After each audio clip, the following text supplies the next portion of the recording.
সেই ঐতিহাসিক শাহবাগ চত্বর, যেখানে সব সময়ের জন্য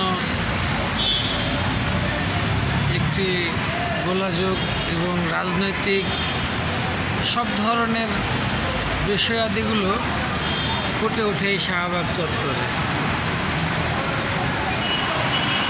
যেটা বাংলাদেশের বাংলা ভাষাভাষী এমন কোনো ছোট বড় মানুষ নেই যারা শাহবাগকে চেনে না এবং শাহবাগ সম্পর্কে জানে না। তো এটাই সেই শাহবাগ মোড়।